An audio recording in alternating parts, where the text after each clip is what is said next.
Fino all'ultimo secondo la Fortitudo Agrigento ha lottato con grinta e coraggio contro una Virtus fortissima, ma alla fine non ce l'ha fatta. A spuntarla è la squadra romana che batte la Fortitudo Agrigento con il punteggio di 83-87. Nel primo quarto ritmi di gioco alti e tanta fisicità. Agrigento trova punti grazie a Lorenzo Ambrosin, Tommaso Guariglia e poi Evangelisti e Pepe. 16-24 il primo periodo di gioco a favore della Virtus.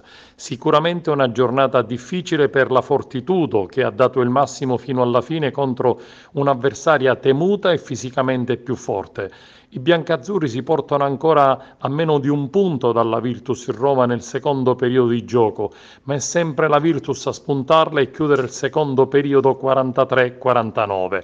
Il terzo periodo ed il quarto di gioco è una sfida durissima, corpo a corpo, con avversari strutturalmente fortissimi ed agguerriti, disposti a non cedere nonostante la presenza di una tifoseria imponente al Pala Moncada.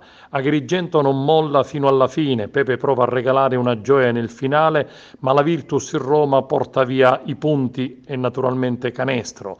Una Fortitudo Agrigento che non si è mai data per vinta e ha lottato fino ai secondi finali, 83-87, il risultato finale a favore della Virtus Roma.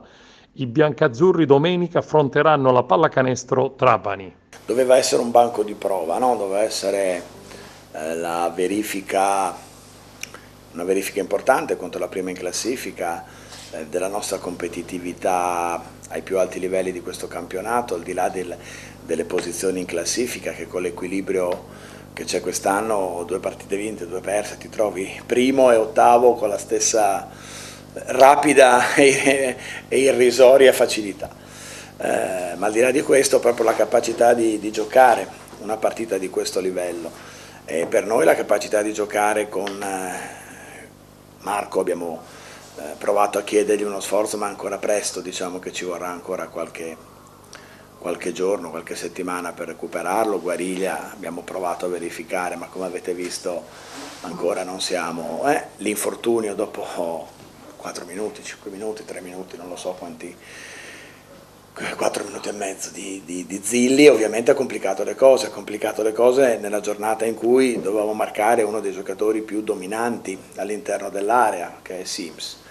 Quindi avevamo preparato delle cose alternative, ma è chiaro che fare delle cose alternative per 10 minuti, 8 minuti e farle per 36 minuti, insomma, voglio dire che cambia profondamente. È una partita per noi molto importante perché, come sapete, venivamo da 2 sconfitte e questa ci serviva moltissimo per cercare di riprendere il cammino, e quindi è una iniezione di fiducia importante, e quindi sono molto contento per i ragazzi perché in effetti in trasferta è sempre importante, poi soprattutto sul campo di una squadra così buona come Agrigento, che è chiaro che qualche problema l'ha avuto, ma devo dire che è una squadra veramente molto buona, quindi per noi questa vittoria in trasferta è molto importante.